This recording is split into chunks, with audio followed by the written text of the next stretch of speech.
புதுமையாண்டாளரங்கற்கு பன்னதிருப்பாவை பல்வதியும் இனிதையால் பாடிக் கொடுத்தாணர் பாமாலை பூமாலை சூடிக் கொடுத்தாளைச் சொல்லு.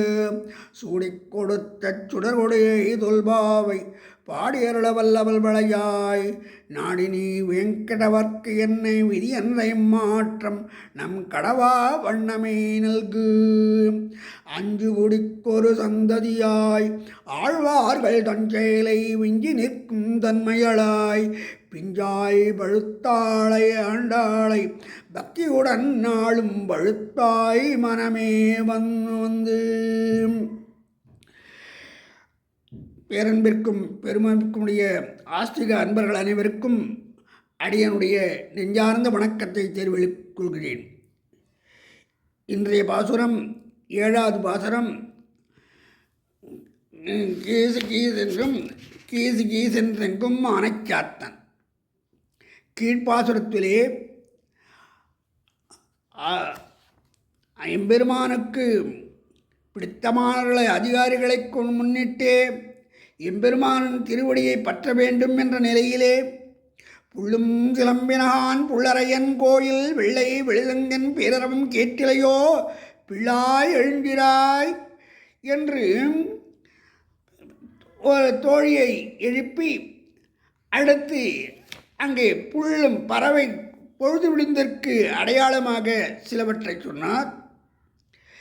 இந்த பாசுரத்திலே கீசு கீசென்றெங்கும் ஆனைச்சாத்தன் கலந்து பேசின பேச்சரவம் கேட்டிலையோ பெண்ணே. காசும் பிறப்பும் கலகலப்ப கைபேர்த்து வாசனருங்குளாட்சியர் மத்தினால் ஓசைப்படுத்த பைரவம் கேட்டிலையோ. நாயகப் பெண் பிள்ளாய் நாராயணன் மூர்த்தி கேசவனைப் பாடவும் கேட்டே கிடத்தையோம் தேசமுடையாய் திரவேலோரம்பாவாய். இந்த பாசுரத்திலே பெருமானுடைய பெருமை அறியாதவன் பாசுரத்திலே பெருமானுடைய பெருமை அறியாதவளை எழுப்பினாள்.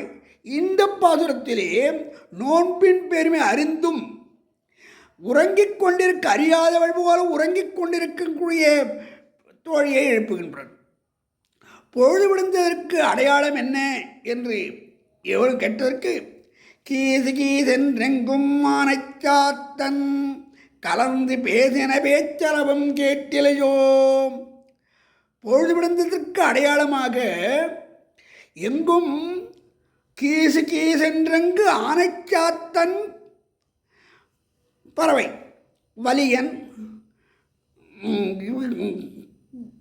வலியன் என்றும் ஆனைச்சாத்தன் என்றும் குஞ்சரக்குருவி என்றும் கரிசலாங்குருவி என்றெல்லாம் சொல்லப்படுகின்ற ஆனைச்சாத்தன் பறவை கலந்து பேசின பேச்சரவும் அந்த பறவை கலந்து பேசின பேச்சரவும் கேட்டிலையோ.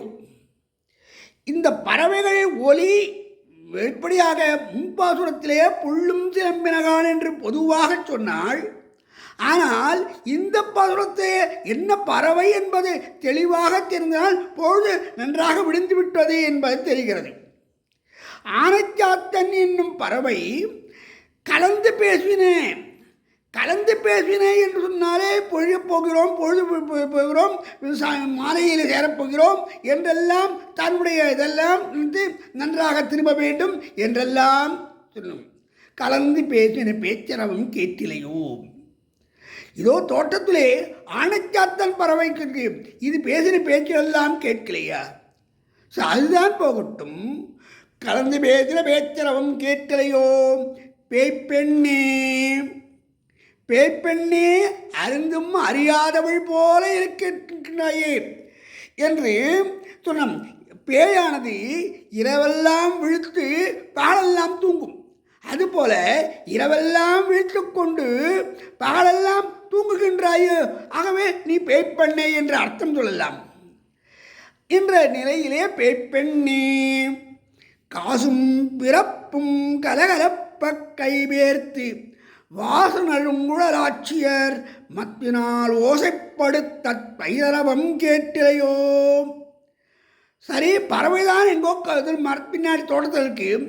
இந்த உன் வீட்டு ஒளியே இருக்கே, இந்த ஒலி கூடவா காதில் உள்ளே காசும் பிறப்பும் கலகலப்ப கைபேர்த்து. வாசமிக்க கூந்தலை உடைய பெண்கள் ஆயர்கள் காசும் பிறப்பு, காசு அச்சுத்தாலி, பிறப்பு முளைத்தாலி. அச்சுத்தாலி என்பது வட்ட வடிவிலே இருப்பது, முளைத்தாலி என்பது நீண்டவாக தொங்கக்கூடியது. ஆகவே இந்த அச்சுத்தாலியும் முளைத்தாலியும் அணிந்த ஆயர் முதுமக்கள் உன் வீட்டிலேயே என்ன செய்கின்றார்களாம்?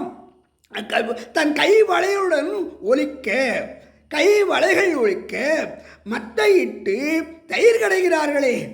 தயிர் கடையும் போது சலார் பிலார் என்ற ஒலி கேட்கிறது. இது கூடவாக கேட்கவில்லை. இந்த பெண்கள் எதற்காக விடியற்காலையில் தயிர் கிடைக்கிறார்கள்? தயிர் கடந்து வெண்ணெய் வரும். அந்த வெண்ணெயை இழுத்து வைத்தால் கண்ணன் வருவான், கண்ணனுக்கு பயன்படும் என்ற நிலையில்தான் அவர்கள் செய்கின்றார்களாம். எத்திரத்திலும் யாரோடும் கூடும் அச்சித்தன் தன்னை தவிர்த்தனன் ஐஜம் செங்கண்மால் அத்தனே அரங்கா என்றழைக்கின்றேன் பித்தனாய் ஒழிந்தேன் எம்பிரானுக்கே. பெயரே எனக்கு யாவரும் யானும் பேசியன்கும் இது பேசியும் ஆயனே அரங்கா என்றழைக்கின்றேன் பேயனே பேயனே ஒழிந்தேன் எம்பிரானுக்கே. பெயரே எனக்கு யாவரும், இது பேசியன் யானுமோர் பேயனே. பேனே எவர்க்கு யாவரும் யானுமோர் பேனே எவர்க்கும், இது பேசியன். ஆயனே அரங்கா என்று அழைக்கின்றேன், பேனாய் ஒழிந்தேன் எம்பிரானுக்கே என்று குலசேகர ஆழ்வார் பெருமாள் திருமொழியிலே 3ஆம் திருமொழியிலே அருள் செய்தது போல இங்கே பேய்ப்பண்ணே என்று குறிப்பிடுவதிலிருந்து குலசேகர ஆழ்வாரை எழுப்புவதாக இங்கே பூர்வர்கள் கூறுவர். இந்த பாசுரத்தை அனுசந்தித்து நாம் எம்பெருமானுடைய திருவுருளை பெற்று ஞானம் அனுஷ்டானங்கள் உடையவராக நாம் அவருடைய மகிமையை கூடியிருந்து குளிர்ந்து கலந்து பேசக்கூடிய நிலையிலே இருப்போமாக. ஆண்டாள் திருவிழே சரணம். கீது கீதென்றெங்கும் ஆனைச்சாத்தன் கலந்து பேசின பேச்சரவம் கேட்டிலையோ பெண்ணே. காசும் பிறப்பும் கலகலப்ப கைபேர்த்து வாசனரும் குழாட்சியர் மத்தினால் ஓசைப்படுத்த பைரவம் கேட்டிலையோ. நாயகப் பெண் பிள்ளாய் நாராயணன் மூர்த்தி கேசவனை பாடவும் நீ கேட்டே கிடத்தையோ. தேசமுடையாய் திரவேலோம்பாவாய். ஆண்டாள் திருவடிகளே சரணம்.